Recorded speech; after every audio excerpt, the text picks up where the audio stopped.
Festgenommen wurde ich am 9. April 1976, als ich versuchte, 3 Menschen aus der DDR im Kofferraum eines PKWs in die Bundesrepublik zu schmuggeln. Wir sind in Marienborn, dem Grenzübergang, kontrolliert worden. Ich musste dort den Kofferraum öffnen, man sah die Flüchtlinge, wir wurden alle festgenommen. Wir sind dann später verurteilt worden.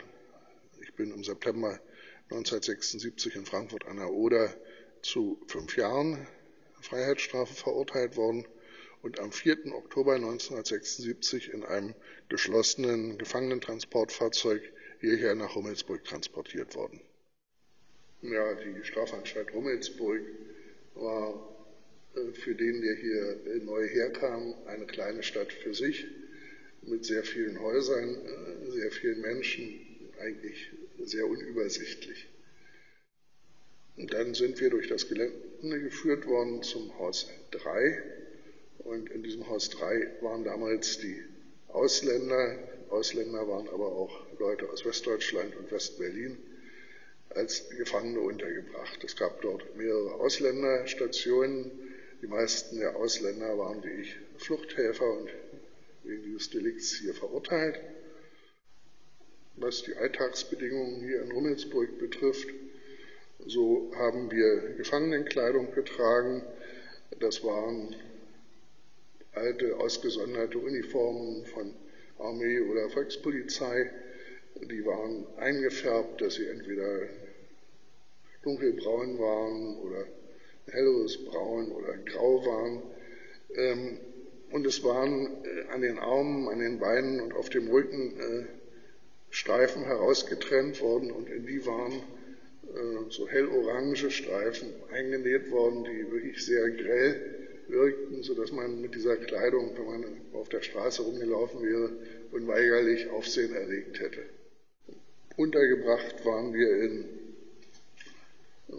Räumen, die zunächst sehr beengt waren. Damals im Haus 3 1976 hatte so eine Zelle 14 Quadratmeter. Sie war eigentlich auch quadratisch angelegt und in diesem kleinen Quadrat von 14 Quadratmeter Grundfläche haben 6 Häftlinge gelebt. Es gab Etagenbetten, dreistöckig übereinander, 2 derartige Etagenbetten. Im Mai 1977 sind wir dann von Haus 3 nach Haus 6 verlegt worden. Haus 6 wurde mit einer Mauer umgeben und war dann von der übrigen Anstalt abgeschottet.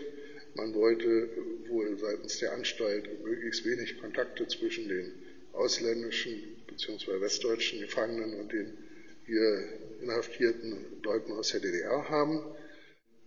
Das Essen selber, also von der Anstalt, die Bezeichnungen, die klangen ganz akzeptabel, aber es kam doch recht unappetitlich daher und die Häftlinge hatten für dieses Essen ganz andere Bezeichnungen als die Anstalt. Es war besser, in der Anstalt nicht krank zu werden, denn der medizinische Dienst der Strafanstalt war doch recht unterentwickelt und orientierte sich eigentlich in erster Linie daran, dass Gefangene, die sich krank melden, nicht zur Arbeit gehen wollten und vermutlich Simulanten sein könnten. Wenn man hier gegen die Anstaltsordnung verstieß oder das, was die Anstalt dafür hielt, dann musste man damit rechnen, mit Arrest bestraft zu werden. Mir ist das auch ein paar Mal widerfahren, etwa weil ich die Arbeit verweigert hatte.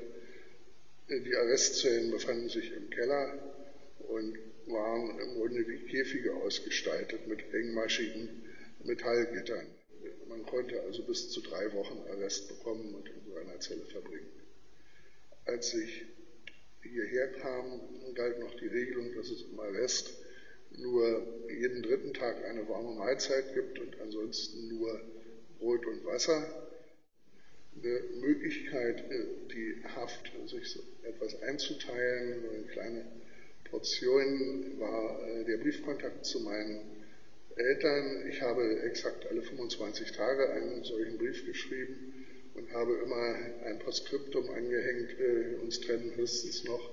Und dann kam die Zahl der Tage, die eben immer durch 25 teilbar war. Und beim nächsten Brief war die Zahl dann eben wieder um 25 niedriger. Und Und das hat mir später übrigens, dieses Briefraster, auch sehr dabei geholfen, Ereignisse der Haft rückblickend datieren zu können. Ich war mir natürlich bewusst, dass ich aufgrund meiner gegnerischen Einstellung zur DDR hier nichts Positives zu erwarten hatte. Ich war hier inhaftiert bei Leuten, die mich als ihren Feind ansahen, und ich selber habe sie eigentlich auch als meine Feinde angesehen.